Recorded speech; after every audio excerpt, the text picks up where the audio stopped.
పోనీ పోనీ అనుకుంటే డైరెక్ట్ సీఎం కి ఎసరు పెట్టిన అన్వేష్. ఒక మనిషిగా మీరు చేస్తున్నది తప్పు అని డైరెక్ట్ గా సీఎం కే చెప్పిన అన్వేష్ ఈ వీడియోలో గుంట నక్కలు అని ఎవరిని ఉద్దేశించి సీఎం రేవంత్ రెడ్డి గారు చెప్పారో అది కూడా క్లియర్ చేశాడు అన్వేష్. అంత కరెక్ట్ గా చెప్పాడు, కానీ ఆఖర్లో సీఎం గారికి మాత్రం డైరెక్ట్ గా ప్రకృతి గురించి చెప్పడం కరెక్ట్ కాదనిపిస్తుంది. అన్వేష్ ఏమన్నాడో వినండి. రేవంత్ అన్న చేస్తున్నది ఏదైతే ముమ్మాటికి కరెక్ట్ అండి. ఎందుకంటే 400 ఎకరాలని చదును చేసి 50,000 కోట్ల ఆస్తిని సృష్టిస్తున్నారు. ఎవరి కోసం? తన కోసం కాదు కదా, తెలంగాణ ప్రజల కోసం, తెలంగాణ భవిష్యత్తు కోసం రేవంత్ రెడ్డి గారు ఈ నిర్ణయాన్ని అయితే తీసుకున్నారు. దీనికి మనందరం ఏకీభవించాలి. ఓకే, పక్కన పెట్టండి. ఇప్పుడు ఈ డబ్బంతా వస్తే ఆ తెలంగాణ అభివృద్ధి చెందుతుంది. దేశంలో ఈ భారతదేశ పటంలో తెలంగాణ అనేది ఒక బంగారు 40-50 కోట్లు అంటే మామూలు విషయం కాదు. ఓకే, ఇంకో విషయం ఏంటంటే రేవంత్ రెడ్డి గారు గుంట నక్కలు అన్నది యూనివర్సిటీ స్టూడెంట్లు కాదండి. ఆ సిచ్యువేషన్ అదే ఈ విప్లవం ఏదైతే ఉందో దాన్ని క్యాష్ చేసుకోవడానికి వస్తున్న రాజకీయ నాయకుల్ని ఆ వీడియోలు చేసే వాళ్ళని గుంట నక్కలు అన్నారా కానీ ఎక్కడ ఆయన అనలేదు. సో తప్పు, అది చాలా తప్పు. మనం అలా అనకూడదు. ఓకే, ఒక సీఎం ని మనం అలా నిందించకూడదు.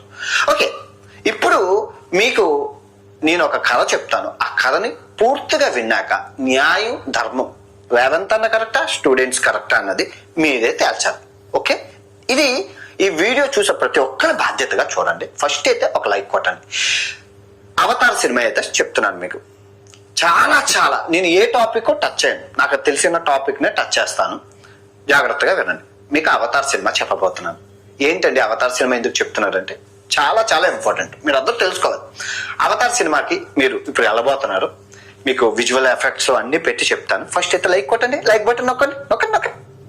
అమ్మయ్య, లైక్ బటన్ నొక్కారు కదా. ఓకే, ఇప్పుడు అవతార్ సినిమా చూసుకుంటే ఈ భూమి మీద ఉన్న మన మనుషులు ఏం చేస్తారంటే ఈ భూమి మీద లేని ఖనిజం ఏదైతే ఉందో ఆ ఖనిజం అనప్టేనియం. ఆ అనప్టేనియం ఖనిజం కొన్ని వేల కోట్ల ఖరీదు చేస్తుంది.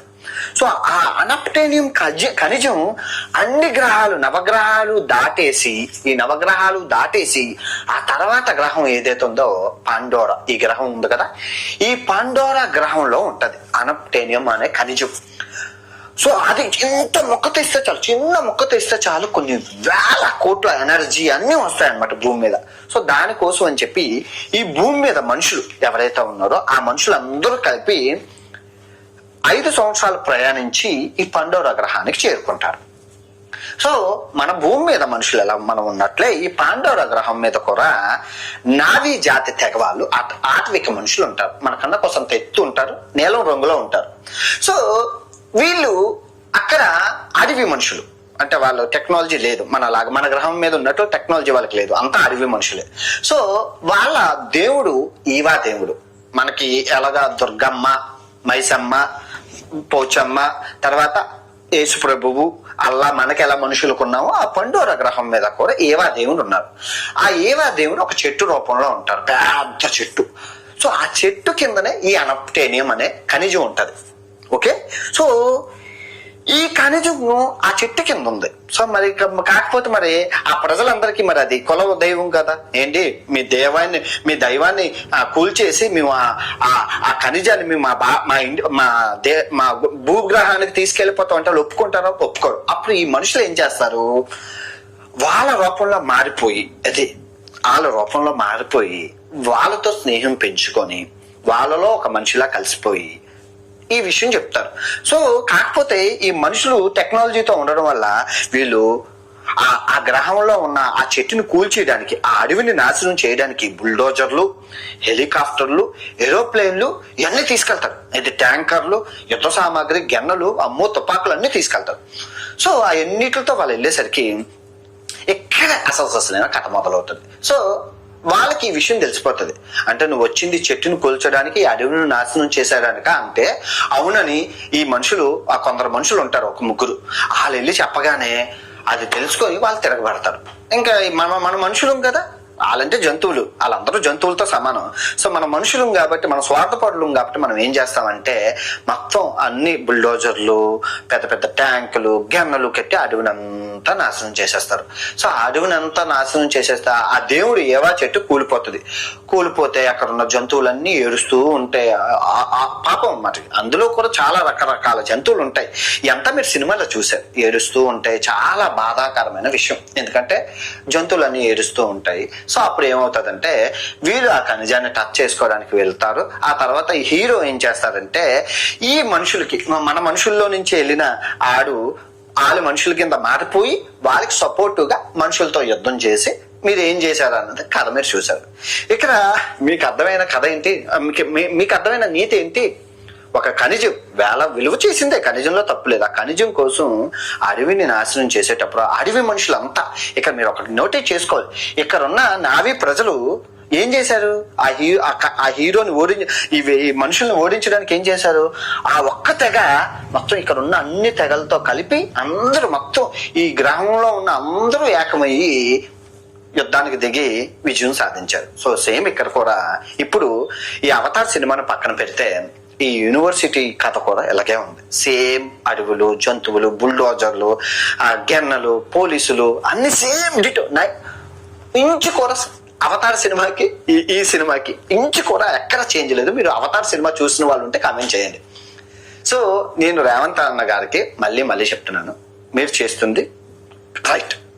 మీ వృత్తి ధర్మం, ఒక మనిషి వృత్తి ధర్మం, ఒక ప్రజలచే ఎన్నుకోబడిన నాయకుడిగా, రాష్ట్ర ముఖ్యమంత్రి, తెలంగాణ రాష్ట్ర ముఖ్యమంత్రిగా మీరు చేస్తుంది 100% రైట్. ఎందుకంటే అభివృద్ధి చేయాలి. ఇప్పుడు ఈ హైదరాబాద్ ఇంత అభివృద్ధి చెందిందంటే ఏ మొక్క, ఏ చెట్టు, ఏ కోన, ఏది కోల్చుకోండి, ఏ కొండ కోల్చుకోండి. ఇప్పుడు రామాయణ స్టూడియో ఉన్నదంటే ఒకప్పుడు పెద్ద అడవి, అప్పుడు అదంతా కూల్చి అదంతా చేశారు కదా. అలా ఏది చూసుకున్నా హైదరాబాద్ లో గుట్టలు, కొండలు, కోనలు తప్ప ఎన్ని ఉన్న దాన్ని మొత్తం వీరంతా అభివృద్ధి చేశారు కదా. సో ఇప్పుడు మీరు గెలిపించింది ఎవరిని? రేవంత్ రెడ్డి గారిని. సో ఆయన కూడా అభివృద్ధిలో భాగంగానే ఇప్పుడు ఇది చేసి ఒక 50,000 కోట్ల సంపదని ప్రజలకు చూపించాలని అనుకుంటారు. సో కాకపోతే ఒక సీఎం గా మీ వృత్తి ధర్మం ప్రకారం మీరు రైట్, 100% రైట్. నేనైనా కూడా అదే చేస్తాను, ఎవరైనా అదే చెయ్యాలి. అభివృద్ధి అంటేనా అది. ఇప్పుడు కాకపోయినా రేపు పొద్దున్నైనా ఇంకోటి ఎవరైనా అదే భూమిని లాక్కోవాలి. ఎందుకు లాక్కోవాలి చెప్పండి? ఇప్పుడు భారతదేశం 2025లో భారతదేశం జనాభా ఎంత? 140 కోట్లు. రేపు 200 కోట్లు అవుతుంది, రేపు 300 కోట్లు అవుతుంది. కోట్లు అయితే భారతదేశం ఎంత ఉంది? ఇంత ఉంది. ఇంత చిన్నది భారతదేశం, చిన్నది. సో మరి ప్లేస్ సరిపోతే భూమిని ఆక్రమించుకోవాలి కదా, వ్యాపారం చేయాలి కదా. ఫర్ ఎగ్జాంపుల్ ఏముంది, బ్రెజిల్ ఉంది, ఇంత పెద్దది. ఈ భారతదేశాన్ని 1, 2, 3 ఇంకా సగం 4, అంటే 4 భారతదేశాలు కలిపితే ఒక బ్రెజిల్ దేశం. మరి బ్రెజిల్ దేశంలో ఎంతమంది ఉన్నారు చెప్పండి? 20 కోట్ల జనాభా ఉంది. అవును, బ్రెజిల్ అంటే ఏంటి? అమెజాన్ అడవులు. అమెజాన్ అడవులు అంటే ఏంటి? ఈ ప్రపంచానికి ఊపిరితిత్తులు. ఈ ప్రపంచం అన్నిటికీ ఆక్సిజన్ ఇస్తుంది ఈ బ్రెజిల్ దేశం. ఇక్కడ ఉన్న అమెజాన్ అడవులు ఈ ప్రపంచం అంతటికి ఆక్సిజన్ ఇస్తుంది, అంతే కదా. సో సేమ్ ఇప్పుడు కూడా పరిస్థితి ఏమైంది అంటే ఈ హైదరాబాద్ లోని సిటీ సెంటర్ లో, అదే ఆ సెంటర్ నడిబొడ్డున ఉన్న ఆ యూనివర్సిటీలో నుంచి ఊపిరితిత్తులు, ఆ ఊపిరితిత్తులో వస్తున్న ఆక్సిజనే ఈ హైదరాబాద్ రణగణ ధ్వనుల్లో ఉన్న ఈ మొత్తం హైదరాబాద్ కి ఆక్సిజన్. సో ఇప్పుడు అభివృద్ధిలో భాగంగా ఆయన చేస్తున్నది రైటే, కానీ ఒక మనిషిగా, ఆయన కూడా ఒక మనిషి కాబట్టి అది తప్పు. ఎందుకు తప్పు అంటానంటే ఆయన చేస్తుందో రైట్, కానీ ఒక మనిషిగా ఆయన చేస్తుందో తప్పు. నేను కూడా మనిషినే, నాకు కూడా ఆక్సిజన్ కావాలి, నాకే కాదు ఎవరికైనా ఆక్సిజన్ కావాలి. ఓకే, మీరు జాగ్రత్తగా వినండి. ఇప్పుడు ఈ హైదరాబాద్ ఏదైతే ఉందో, ఈ హైదరాబాద్ కి ఊపిరితిత్తులు లాంటివి ఈ పరిసర ప్రాంతాల నుంచి ఆక్సిజన్ వస్తున్నాయి. ఆ ప్రకృతి సహకరించట్లేదు. ఆ ప్రకృతి ఘోష నేను వింటున్నాను, కొన్ని వీడియోలు చూసాను. ఆ ప్రకృతి ఆ ఘోష పెట్టి మనం ఇప్పుడు ఈ జంతువులన్నిటికీ బ్రెయిన్ ఉంటే మన మీద తిరుగుబడి దాడి చేస్తాయి. అలా మా ఇల్లుని నువ్వెవరో రా మా ఇల్లు నాశనం చేయడానికి అని చెప్పి. ఆ జంతువులకు బ్రెయిన్ లేదు కాబట్టి వాటిని తన్ని తగిలేసి మనం ఇల్లులు కట్టుకుంటున్నాం. ఆఫ్ కోర్స్ మన ఇల్లుని నాశనం చేస్తే ఎవరైనా అలాగే బాధపడరు. సేమ్ అదే జరుగుతుంది ఇక్కడ. రేవంత్ అన్న, పంచభూతాలకి మనం ఆగ్రహం కలిగించకూడదు, ప్రకృతి విరుద్ధంగా ఏ పనులు చేయకూడదు. ఎందుకంటే ఆ పక్షుల ఘోష, ఆ జంతువుల ఘోష వినబడుతుంది. మీకే చెప్తున్నాను, ఇది పర్సనల్ గా మీకు మీ ఫ్యామిలీకి అది తగలకూడదు. ప్రకృతికి ఆగ్రహం కలిగింది, ప్రకృతి విరుద్ధంగా మీరు చేస్తుంది మీ వృత్తి ధర్మం ప్రకారం ఒకటి, కానీ ఒక మనిషిగా ప్రకృతి పగబట్టిందంటే అది ఎంతట వాడైనా సర్వనాశనం చేస్తుంది. గుర్తుపెట్టుకోండి. మీరు హెలికాప్టర్లో వెళ్తుంటారు, రోడ్ల మీద వెళ్తుంటారు, ప్రకృతి విరుద్ధంగా ఇటువంటి పనులు చేయండి. మీరు ఏదైనా పని చేసేటప్పుడు డిస్టర్బెన్స్ లేకుండా ఉంటే అది విజయం, కానీ డిస్టర్బెన్స్ వచ్చింది అంటే అది మనం ఆగాలి. ప్రకృతి మనకి సైన్ ఇస్తుంది. ఎగ్జాంపుల్ నేనే 5 సంవత్సరాలు మొత్తం ఇవన్నీ తిరిగేశాను. 7 సప్త సముద్రాలు, 5 మహాసముద్రాలు, 7 సప్త సముద్రాలు, 7 ఖండాలు, ఉత్తర ధ్రువాలు, దక్షిణ ధ్రువాలు, కొండలు, కోనలు, అడవులు, వంకలు ఎన్నో చేశాను. చిన్న గీత కూడా నాకు పర్లేదు, చిన్న గీత. జలపాతాలు ఒకటైతే నిన్ను చేసిన సాహసాలు, ఈ కిలిమంజారో కొండ, సాహసోపేతమైన కొండలు, అడవులు. అసలు అమెజాన్ అడవులో 90 రోజులు ఉన్నాను. మీరు ఆ వీడియోలు అన్ని చూసుకోవచ్చు. చిన్న అందులో విష కీటకాలు ఎన్నో ఉంటాయి. నాకు వీడియోగ్రఫీగా ప్రతిదీ ముట్టుకునేవాడిని. చిన్న కీటకం కరిసినా చచ్చిపోతాం, కానీ నాకు చిన్న గీత పర్లేదు, చిన్న రక్తం చుక్క కూడా కారలేదు. దానికి గల కారణం ఏంటంటే ప్రకృతి నన్ను సహకరించింది. కానీ చాలా మంది వెళ్ళారు, చాలా మంది అనుకొని వెళ్ళారు, వ్యాపారం కోసం వెళ్ళాడు, 3 రోజులకే ఇంటికి వచ్చారు. జ్వరాలు, జబ్బులు, రోగాలు అన్ని ఫెయిల్యూర్ అయిపోయాయి. కానీ నేను 5 సంవత్సరాలుగా ఉన్నాను. ఎందుకంటే ప్రకృతికి నేను ఎప్పుడు ఎగ్నిస్ట్గా వెళ్ళను. ప్రకృతి ప్రేమికుడుగా చాలా ప్రకృతికి నేను రోజు ఏదో ఒకటి చేస్తూ ఉంటాను. ప్లాస్టిక్ కవర్లు వాడిన చేతులతో పట్టుకుంటాను, జోబుల్లో పెట్టుకుంటాను, చాలా వీలైనంత వరకు. సో మీరు కూడా ప్రకృతికి ఎగ్నిస్ట్గా వెళ్ళకండి. మళ్ళీ ఎందుకు చెప్తున్నాను అంటే, మళ్ళీ మీరు జాగ్రత్తగా వినండి. మీ ఫ్యామిలీకి మీకు మంచిది కాదు ప్రకృతికి ఎగ్నిస్ట్గా వెళ్ళకండి. ఎందుకు చెప్తున్నాను అంటే, ఇప్పుడు అంబానీ గారు ఉన్నారు కదండి, అంబానీ గారు పాలు కొనుక్కుంటున్నారు. ఆ పాలు లీటర్ 10,000 రూపాయలు. ఏంటండి లీటర్ 10,000 రూపాయలు పాలు అంటే? ఎస్, అంబానీ గారు, సచిన్ టెండూల్కర్ గారు, అమితాబ్ బచ్చన్ ఈ ముగ్గురు కలిపి ఒక ఫామ్ పెట్టుకున్నారు. ఒకసారి మీరు చెక్ చేసుకోండి. ఆ ఫామ్ లోని ఆవులు, స్వచ్ఛమైన ఆవులు, పచ్చగడ్డి, డాక్టర్లు పెట్టి ఆవు పాలు తయారు చేసి, ఆ పాలు టెస్ట్ చేసి లాబొరేటరీకి పంపించి, ఆ పాలు మళ్ళీ ప్లాస్టిక్ కవర్లు తగలకుండా గ్లాసుల్లో వేసి, గ్లాస్ బాటిల్లో వేసి సచిన్ ఇంటికి, అంబానీ ఇంటికి, అమితాబ్ బచ్చన్ ఇంటికి వెళ్తున్నాయి. రోజు 10,000 రూపాయలు లీటర్ ఒక లీటర్ పాలు పడుతున్నాయి.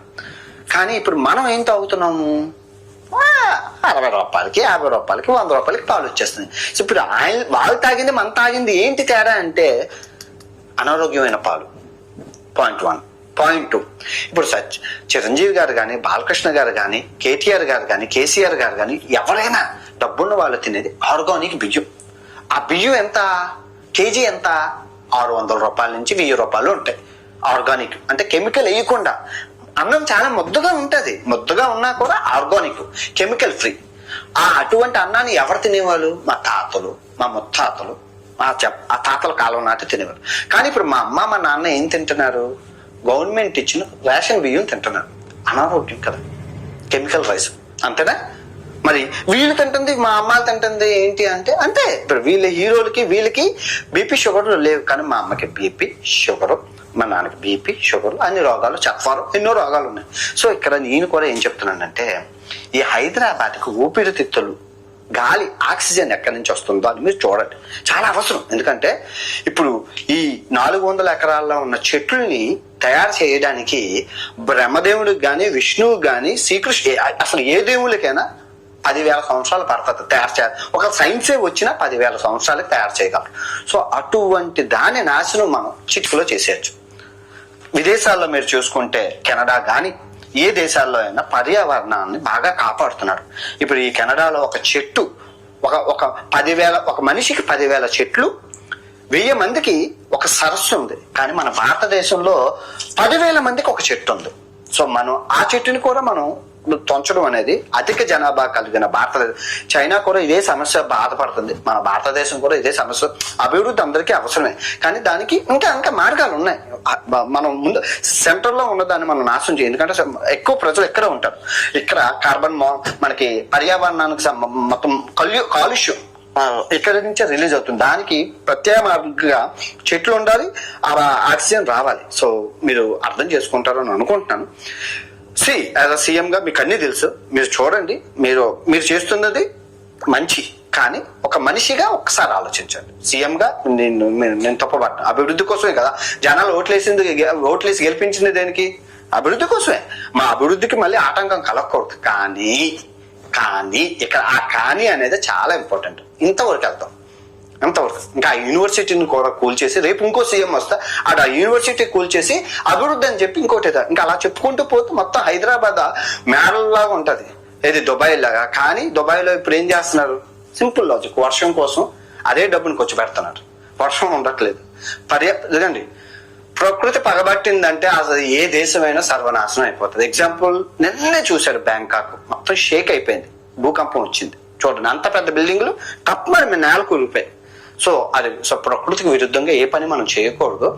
అభివృద్ధి అందరికీ అవసరమే, దానికి చూసుకోవాలి. మనం పర్యావరణాన్ని రక్షించాల్సిన బాధ్యత కూడా గవర్నమెంట్కి ఉంది.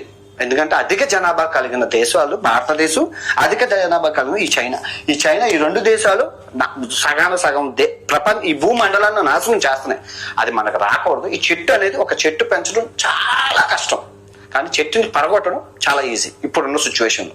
ఓకే, ఐ హోప్ మీకు అర్థం చేసుకుంటారు అనుకుంటా.